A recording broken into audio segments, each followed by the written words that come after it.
Masyara. Iya. Aduh. Bisa, siap siaran.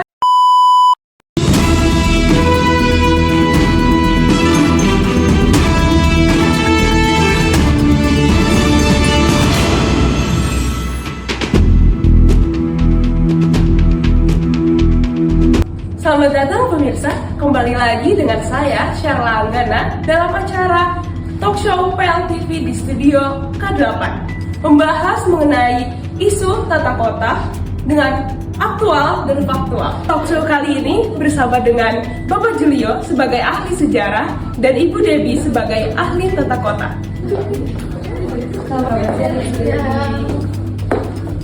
Oke, langsung aja nih.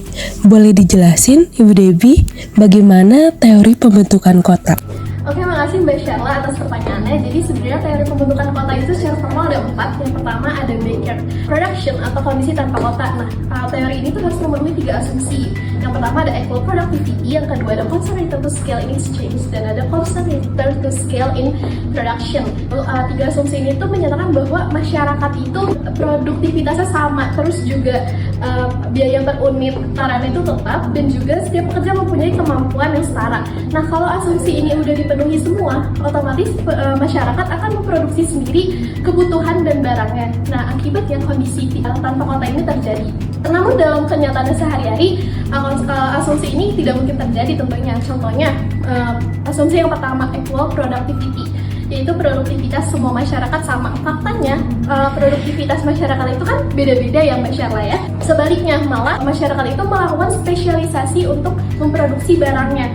Itulah yang menciptakan akhirnya pembentukan kota perdagangan atau yang disebut trading city nih, yang teori kedua. Nah, balik lagi nih ke asumsi nomor 2, mengatakan bahwa biaya per unit itu tetap. Nah, namun berdasarkan economic of scale, contohnya ya, penggunaan mesin untuk memproduksi suatu barang di perusahaan itu kan akan meningkatkan jumlah produksinya. Tentunya biaya rata-rata per outputnya menjadi lebih kecil kan ya Mbak Sherla. Nah, hal ini berarti asumsi tadi itu udah lagi nggak relevan. Nah, economic of scale juga akan memicu munculnya perusahaan manufaktur. Nah, dampaknya apa sih? Harga barang lebih rendah, pasarnya lebih luas, terus juga menarik pekerja untuk tinggal di sekitar perusahaan manufaktur tersebut untuk meringankan biaya transportasi pekerja tersebut. Nah, hal inilah nih yang memicu akhirnya terbentuknya cikal bakal terbentuknya kota industri atau yang disebut juga factory city.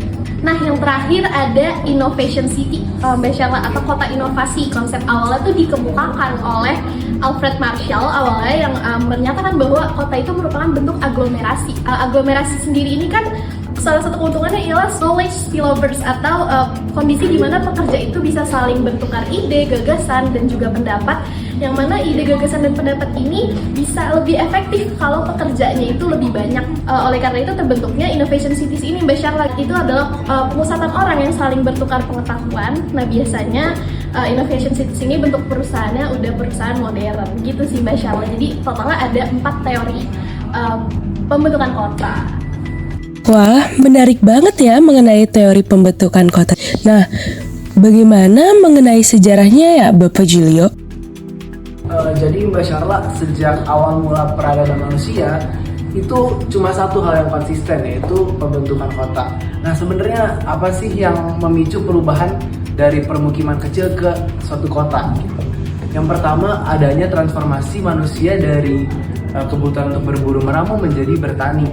Nah, ketika kota muncul ini, manusia jadi butuh adanya penataan kebutuhan dasar seperti air, makanan, dan juga kebutuhan keamanan.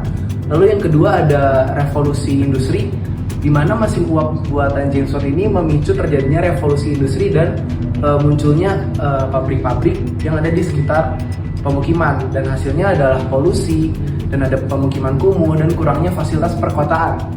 Lalu berikutnya ada reformasi kota yang menjadi solusi dari masalah-masalah yang muncul tadi. Nah, untuk solusinya itu ada zoning, ada pembuatan peraturan. Lalu yang keempat adanya lahirnya muncul konsep Garden City, yaitu menggabungkan sisi positif desa dan sisi positif kota yang ditandai dengan banyaknya taman yang ada di tengah kota gitu Mbak Sherla. Terima kasih Bapak Julio dan Ibu Debbie atas pemaparannya. Setelah ini masih ada pembahasan yang tidak kalah menarik. Namun setelah pariwara berikut. Halo teman-teman, iklan layanan masyarakat kali ini akan bertemakan karakteristik kota. Terdapat 6 karakteristik kota. Yang pertama dari segi fisik, suatu daerah yang jumlah bangunannya lebih banyak dibandingkan wilayah sekitarnya. Yang kedua dari karakter penduduk. Kepadatan penduduk pada suatu kota lebih padat dibanding wilayah sekitarnya. Karakter yang ketiga, sosial. Masyarakat kota lebih heterogen dibanding wilayah sekitarnya. Dalam faktor ekonomi, sektor jasa dan industri menjadi sektor ekonomi utama dalam perkotaan.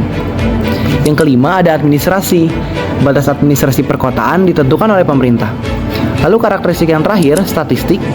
Kawasan perkotaan mempunyai kriteria jumlah statistik penduduk tertentu sesuai dengan standar BPS. Sekian iklan layanan masyarakat pada kali ini. Terima kasih.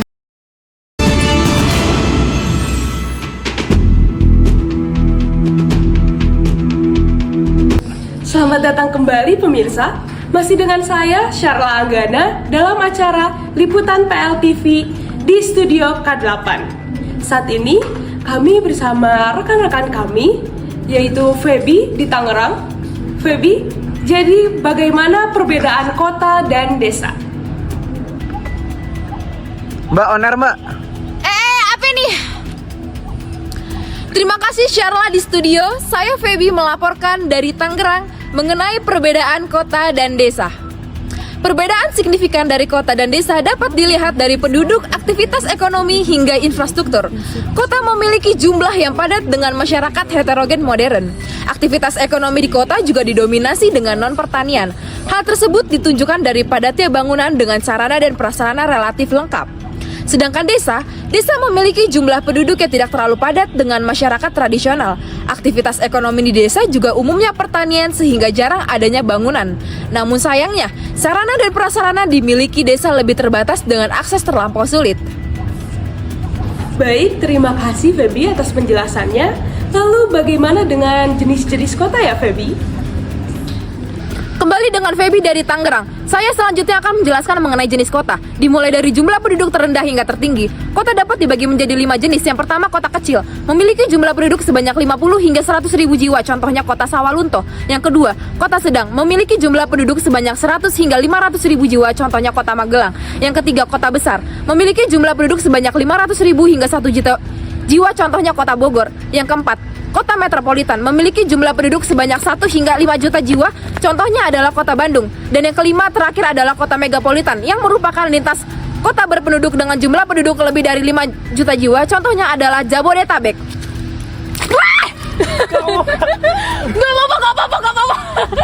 Gak apa-apa.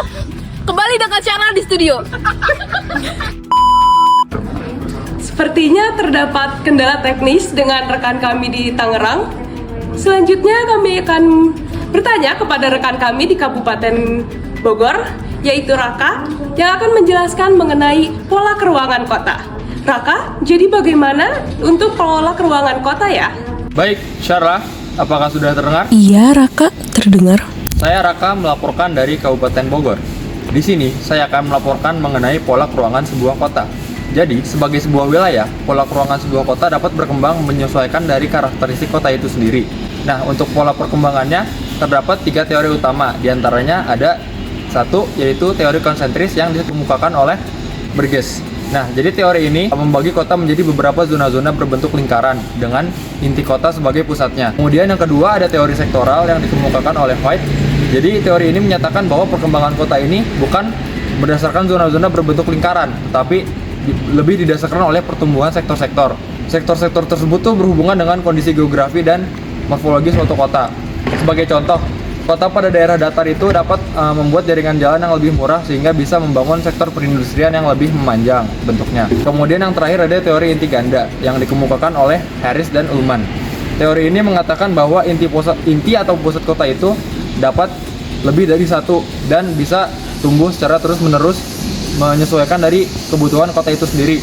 Sebagai contoh, hal ini tuh bisa berakibat pada pembentukan pusat kegiatan baru yang terpisah seperti pusat perdagangan, pusat industri, pusat pendidikan, dan sebagainya.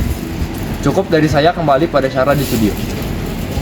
Terima kasih Raka atas penjelasannya. Nah, sepertinya rekan kami Raka sudah melakukan teleportasi ke planet sebelah, yaitu Institut Teknologi Bekasi. Lalu bagaimana nih Raka mengenai struktur keruangan kota? Halo Sharla, apakah sudah terdengar? Terdengar? Baik, kembali lagi bersama saya Raka, melaporkan sekarang berada di Institut Teknologi Bekasi. Nah, jadi untuk kawasan perkotaan itu secara struktur ruang dapat dibagi menjadi beberapa bagian. Yang pertama ada urban. Urban itu adalah pusat kota atau inti kegiatan kota. Di situ terdapat beberapa pusat-pusat pemerintahan, perkantoran, perdagangan, dan lain-lain. Yang kedua ada suburban. Suburban adalah tempat pemukiman para pekerja atau karyawan yang bekerja di inti kota. Kemudian terdapat suburban fringe. Suburban fringe ini adalah daerah peralihan kota dengan desa, dan juga di sana terdapat jaringan jalan penghubung antar kota. Yang keempat ada rural urban fringe. Rural urban fringe ini daerah yang terletak antara kota dan desa, dan lifestyle warganya itu perpaduan antara kota dan desa juga. Kemudian yang terakhir ada rural.